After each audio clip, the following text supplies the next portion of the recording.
do to make my business successful? See, you'll go into prayer and get the wisdom of God on how to birth that vision that He showed you. But the world will tell you got to go to college to do it.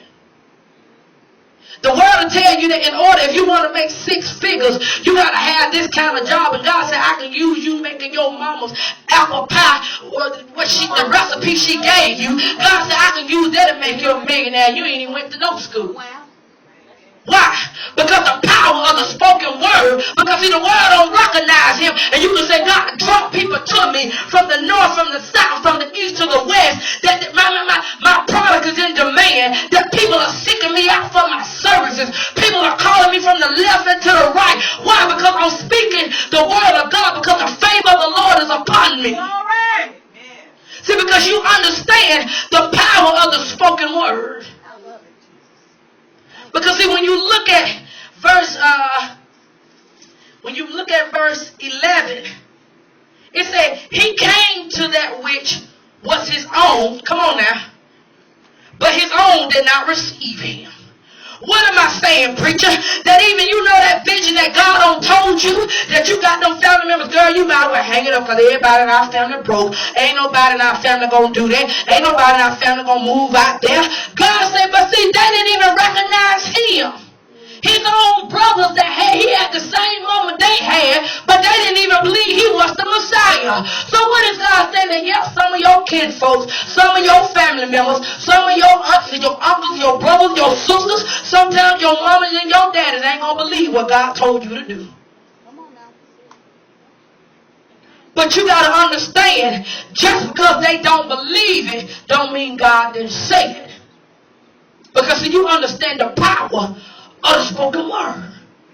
Because see, you know how to remind Him, God, you said that the promises of the Lord are yes and amen. That every time I come to you is yes on what you promised me, and that you're going to do it as long as it's according to your will. So according to your will. We ain't talking about none of this stuff. God bless me with another husband because I want another husband. We ain't talking about none of that foolish stuff. God bless me with another wife, and you know you got a wife. See, we ain't talking about none of that stuff. We talking about the things that are according to His will.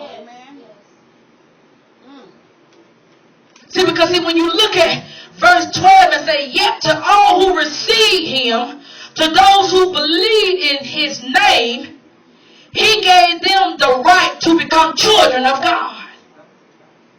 See, just because you believed in Him, He said, I'm going to make you my children. See, what happens? See, what goes on? A parent leaves an inheritance for their children. Don't you know God got an inheritance for us?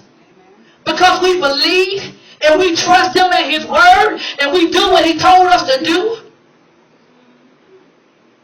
It says, because verse 13, children born not of natural descent, nor a human decision or a husband will, but are born of God.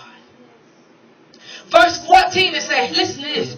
The word became flesh and made His dwelling amongst us. So you mean to tell me that a word can have a baby? Yes. It said that the word became flesh and made a dwelling. What am I telling you? I can tell you 2 years ago, I was in my prayer room that the Lord told me He was going to send me to go find a building, and on that building, that's going to be your church, and I want you to open up sword and shield. What was I doing? I prophesied it all out of my mouth, and then I wrote it down in a tablet. So when I was going through one day, and He began to tell me, go back to your tablet on this day here. It was 2 years ago. I went back to the tablet, and He said, go find your building, because now it's time to birth forth sword and shield. What am I telling you? Your words will give birth. Now we are in sword and shield, something that I spoke 2 years ago. See, God is looking for some people that will open up their mouth and give birth to the will of God on the earth realm. See, you got to begin to understand this, because the origin of the word, I understand that when I speak the word of God out of my mouth, I ain't saying no anything, I'm speaking Him out of my mouth. But let me tell you the caption about this.